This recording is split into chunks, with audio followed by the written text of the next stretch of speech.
Tonight on Q2, a life turned upside down in an instant. It was scary and nerve-wracking.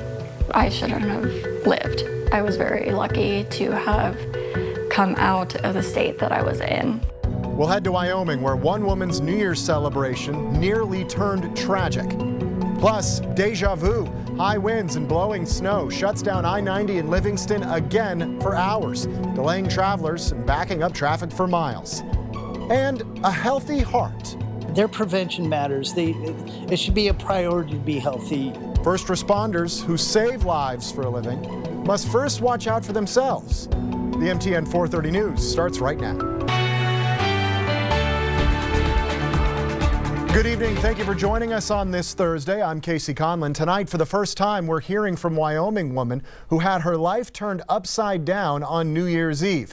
Kaylee Klein ringing in the new year at a Cody bar when suddenly she began having seizures and couldn't move. The 23-year-old was life-flighted to Billings and spent more than 3 days on a ventilator, with doctors ultimately believing she was poisoned. Now in recovery, Klein spoke to our David J., who looks at the latest in the case. Kaylee, along with her family and friends, came here for a New Year's Eve celebration. She wasn't feeling well as she came out the door. She says she wasn't inebriated, but she thinks somebody may have put something in her drink. Her fiance noticed some problems and called the paramedics, who responded here to their home. So simply, if my fiance had put me to bed that night thinking that I was just really drunk, I would have died. The ordeal put Kaylee in the hospital, where she was in a coma for several days and is still recovering. It was very life-changing, and my health is still has a ways to go. I have 2 more procedures in 2 weeks. She does not normally go to bars, but her fiancé encouraged her to enjoy the time with the girls. Kaylee celebrated the new year at the Silver Dollar Bar and had asked someone in her party to keep track of her drink. I stepped off the dance floor when this individual was bringing me my drink, and it wasn't the friend that I had asked to watch my drink. She says she began to feel sick and was not able to stand or talk. So I just sat there for a little longer, and it ultimately was terrifying because I felt like I was burning from the inside out. Paramedics did what they could, took her to the hospital in Cody, and she was later life-flighted to St. Vincent Regional Hospital in Billings. Haley, Mom's right here, okay? So I was telling my mom, okay, let's go home. Like, why are you guys sitting there? I'm awake now. And she was like, you're very weak. You need to relax. Like, you can't walk, you can't get up. The Cody Police Department can neither prove nor disprove that something was put in her drink, but Kaylee says she was given medication to help with antifreeze poisoning. They had given me the Antizol antidote for antifreeze. That antidote was pretty much their last call, like, we're just going to hope that this works, basically, because they didn't know what was wrong with me. They said that that is the most likely cause, yes. She and her friends have a strong suspicion of who did it, but she would not give details because she does not want to harm the investigation. The Cody police have finished their investigation and will comment after the county attorney decides what to do with the case. I'm just hoping and praying that everything works out the way that it should be and that I make a full recovery. And she tells her story, hoping to save others from what she experienced. There are predators out there that watch. Make sure your drink is in your hand at all times, and make sure that you are the one that buys your drink and you watch it being made and grab it from the bartender directly. In Cody, David J., MTN News. Today marks a very somber anniversary for law enforcement across Wyoming. Exactly 1 year ago, Sheridan Police Sergeant Nevada Krinkee was shot and killed while serving a trespassing notice. The shooting led to a 30-hour standoff at a residence, with police eventually killing the suspect, 46-year-old William Lowry, when he attempted to flee the house with a firearm. Krinkee remains the only Sheridan officer ever killed in the line of duty. He was a graduate of Bozeman High School in 2009 and joined the police department in October 2017. The 33-year-old was laid to rest on March 1st of last year, leaving behind his wife Carla and daughter Bella. Wind chill numbers are rising, but the wind is still wreaking havoc on travel across Montana today. Gusts reaching up to 60 miles an hour sometimes, shutting down Interstate 90 in Livingston for several hours today. The winds resulted in blowing snow, leading to conditions like these this morning.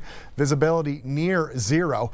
Drivers were able to detour through town, but the backup was said to be miles long on a stretch that has been closed numerous times over the last few weeks. Let's go to meteorologist Jason Stiff now with the very latest on conditions. Yeah, bad wind situation, bad visibility, less than a mile visibility. And I just checked the website. It's still closed through the Livingston area, but you can drive through Livingston to go east or west if you're traveling on I-90. A lot of clouds pushing into our sky, and those clouds will help keep us a little bit warmer tomorrow morning, but it's still going to be pretty cold. So not as cold tonight. We'll have a chance for some more snow on Friday, mainly in the afternoon and evening, and more chances are coming. Our 7-day forecast with all of the changes in a few minutes. A federal judge has ruled that the Trump administration can move forward with a buyout program for federal workers. However, Scripps News Group has confirmed that federal workers that didn't take the deal are no longer able to request a buyout as the deadline has passed. Joe St. George has the latest this evening. Over 75,000 federal workers have decided to leave the federal government and take a buyout offer by the Trump administration. The White House releasing those numbers after a federal judge allowed the buyout program to go forward, saying the federal union suing to block it lacks standing. 75,000 may sound like a lot, but initially the Trump administration thought anywhere between 5 and 10% of the federal workforce would take the offer, saving taxpayers over $100 billion. 75,000 is below that estimate. Important context is needed as well. Remember, every year federal workers retire and many leave for jobs in the private sector.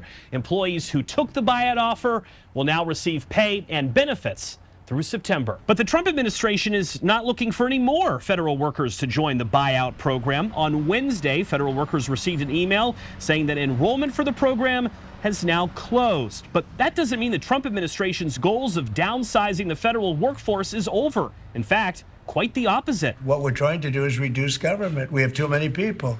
This week, President Trump instructed Elon Musk and the Department of Government Efficiency to look at even more ways the federal workforce could get smaller. For instance, President Trump campaigned on eliminating the Department of Education. That suggests more layoffs may be on the horizon, and it's possible that those severance packages are not as generous as the ones offered in the buyout program. Joe St. George, Scripps News, Washington. Back at home, lawmakers hearing a bill today that could have a huge impact on farmers and ranchers across Montana. House Bill 390 would give people the right to repair agricultural equipment and prevent manufacturers from only allowing their dealers to service it. MTN's John Riley takes us inside the debate and the impact this bill could have. On Thursday at the Capitol, lawmakers heard House Bill 390, which would give farmers and ranchers the ability to repair their own equipment rather than go through a licensed dealer. Per manufacturer policy, repairs can only be performed at an authorized repair location or by an authorized technician. In our state, there are few of these facilities and not enough technicians to go around. As modern farm equipment has become more complex, farmers and ranchers have accused manufacturers of limiting access to critical tools and parts to repair those pieces of equipment. John Deere is currently being sued by the Federal Trade Commission and 2 other states over their policies. HB 390 would require original equipment manufacturers to make available to any independent repair provider or owner of the equipment the parts and tools needed to make repairs at a fair price. Proponents of the bill, including Montana farmers and the Farmers Union, said there's not enough techs and dealer locations across the state to handle the need when equipment breaks down, causing crops to rot and farms to lose money. Ron Harmon, an ag equipment dealer, testified it's ultimately a money decision to keep things as they are. It's about this, right? It's wrong. It's the only industry that has tied down the farmer to say, you're going to come to my dealership, you're going to buy the parts from me, and I'm the only one that can repair it. Ladies and gentlemen, it oughtn't to be a partisan decision here. The opposition to the legislation included the Montana Chamber of Commerce, the Farm Bureau, and multiple ag equipment dealers and organizations. Opponents say farmers are already getting the parts for wear and tear maintenance and worry it could lead to unsafe repairs by untrained individuals. With the language in this bill, the way some of it is written, it does open the door for modifications, which is the scary part. And those include deleting emissions, increasing horsepower, overriding safety stops, can result in equipment failures, malfunctions, dangerous accidents. This is the third session right to repair legislation has been proposed, with past efforts not making it to the floor. Supporters of HB 390 are hopeful this year, given that it has a bipartisan coalition of lawmakers supporting it, but they'll ultimately have to wait and see what seeds grow. In Helena, John Riley, MTN News. Cardiovascular disease is the leading cause of death in the U.S. for both men and women. And the numbers are even higher for first responders. Tonight, Matt Carmack continues our coverage of American Heart Month with a look at ways to prevent this sudden death and how first responders can stay healthy while they're saving the rest of us. It's important that firefighters and EMS workers here at the Billings Fire Department are eating healthy and exercising, as first responders are significantly more likely to develop cardiovascular disease than the general population. It's scenes like this that first responders work in every day, risking their health and safety for their community. It's a great way to give back.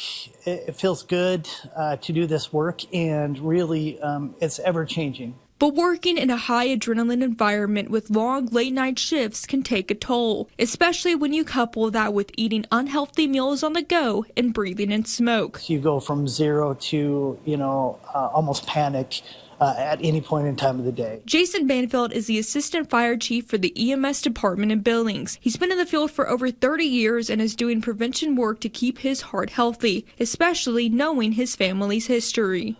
Genetically, I'm very susceptible. I have no uncles on one side because they all died at the age of 50 to 55. Now that he's in his 50s, Jason has started seeing cardiologist Corrine Bass-Majan to figure out preventative steps in this line of work. There's overwhelming evidence that first responders have a higher risk of heart disease compared to the general population. One test often used to determine risk for cardiovascular disease is a coronary artery calcium scan to determine if there's any plaque buildup in the arteries, which can lead to a heart attack. It measures the amount of calcified plaque that's already there in your coronary arteries, the arteries that supply the heart muscle. And it better risk stratifies people according to their age and their gender. It's a test that cardiologist nurse Mackenzie Kurtz recommends to all first responders over the age of 40. I love the prevention patients. These patients are like gung-ho to make changes, and I think seeing them after the fact is very rewarding. And it's one that Jason also recommends to his team. It gives us another piece of the picture to see where we're at as responders. Their prevention matters. It should be a priority to be healthy. For a healthy heart. In Billings, Matt Carmack, MTN News.